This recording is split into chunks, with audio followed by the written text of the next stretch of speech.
Retrouvons maintenant Harold Iman en direct sur BFM TV pour reparler de cet événement civique, Harold, au Royaume saoudien. Une avancée saluée d'ailleurs aujourd'hui par le Quai d'Orsay. Le roi Abdallah d'Arabie saoudite a accordé aux femmes le droit de vote, le droit d'éligibilité pour les élections municipales de 2015. Donc il s'agit véritablement d'une révolution, mais comment et pourquoi ce changement de cap, Harold? Alors on va déjà voir ce qu'est l'Arabie saoudite aujourd'hui. Et dans ce pays, les femmes sont sujettes à des restrictions très fortes. Elles ne peuvent pas voter, elles ne peuvent pas conduire une automobile. La mixité leur est interdite dans toutes les places publiques, les théâtres, les cinémas, tout ça. Et elles n'ont pas la majorité juridique. Elles doivent obtenir la signature d'un parent homme pour obtenir un passeport. C'est pas brillant. Bon, alors, qu'est-ce qui s'est passé? Qu'est-ce qu'il a offert le roi? Des nouvelles possibilités. Voter, se faire élire au municipal en 2015. Très bien.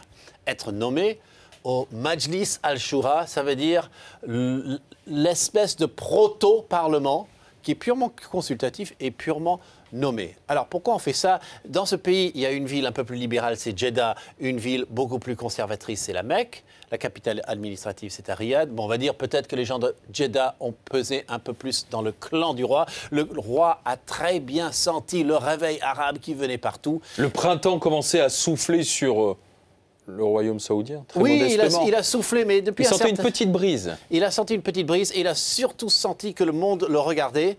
Et donc, il a voulu faire des réformes lui-même plutôt que de voir son peuple les réclamer dans la rue. Mais justement, où en est-on, puisqu'on parle du monde arabe, concernant le droit des femmes alors? Alors, dans le monde arabe, il y a à peu près 4 cas.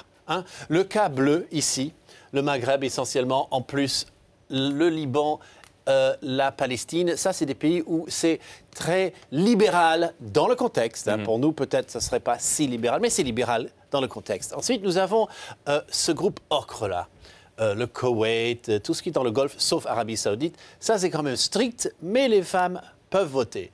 Puis il y a l'Arabie Saoudite qui était extrêmement rétrograde par rapport au reste. Enfin, un groupe printemps arabe, ici en mauve. On ne sait pas très bien où ils vont.